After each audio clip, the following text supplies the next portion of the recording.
دنیا کے تمام انسانوں میں سب سے افضل اور کامل اور عظیم شخصیت ودانائے سبل خطب الرسول مولا کل احمد مجتبی جناب محمد مصطفیٰ صلی اللہ علیہ وسلم کی ذات برکات ہے۔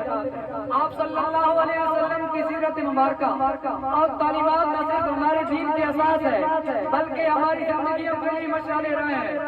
آپ صلی اللہ علیہ وسلم کی محبت ہمارے ایمان کی روح ہے جو دلوں کو روشنی اور اعمال میں پاکیزگی عطا کرتی ہے۔ مگر افسوس کہ آج ہم ایک ایسے دور سے گزر رہے ہیں جہاں امت مسلمہ کا زوال بڑھتا جا رہا ہے۔ اس کا سب سے بڑا سبب وہ عشق رسول صلی اللہ علیہ وسلم سے دوری ہے۔ جب ہم نے اپنے سینے عشق رسول صلی اللہ علیہ وسلم سے خالی کر دیے، جب ہم نے آپ صلی اللہ علیہ وسلم کی عظیم شان تعلیمات کو نظر انداز کر دیا تو ہم دنیاوی مشکلات پستی اور زوال کا شکار ہو گئے۔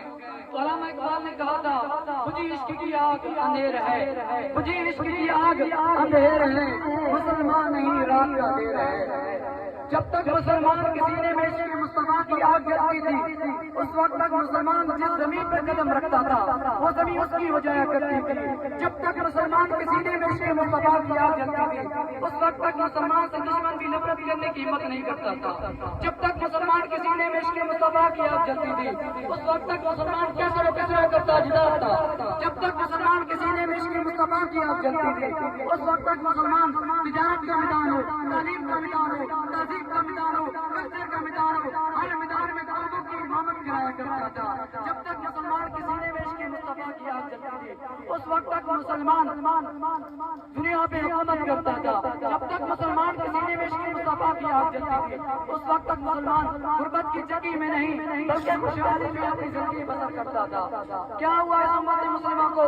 علامہ اقبال نے کہا تھا متاع دین دانش لٹ گئی اللہ والا کی، متاع دین دانش لٹ گئی اللہ والا کی، یہ کس کافر ادا کا ہم زہے ہوئے جیسا کی۔ اور پھر علامہ اقبال نے رونا رونے کے بعد یہ بھی کہا نہیں ہے نا امید اقبال اپنی کشتی گراں سے، نہیں ہے نا امید اقبال اپنی کشتی گراں سے، ذرا نہ یہ بڑی زرخیز ہے مٹی۔ ہاں یہ مٹی نہ کم ہوتی ہے، یہ مٹی نہ کیوں ہوتی ہے جب دل میں عشق رسول کی شمع جلتی ہے، عشق رسول کے آنسو جب قدم زمین پر گرتے ہیں جو یہ زمین نم ہوتی ہے اور بڑی زرخیز ہے، پھر وہ بہاریں آتی ہیں اس کائنات کی کوئی طاقت خزاں کی وادیوں تک نہیں پہنچا سکتی۔ تو میرے آقا صلی اللہ علیہ وسلم کی دیوانوں، آج جو ہمارے پاس سرمایہ حیات چھینا گیا ہے وہ عشق رسول کا سرمایہ ہے، وہ محبت رسول کا سرمایہ ہے، وہ تعظیم رسول کا سرمایہ ہے۔ آؤ جو ہمارے پاس سرمایہ حیات چھینا گیا اس کو واپس اپنے دلوں میں بسا لو۔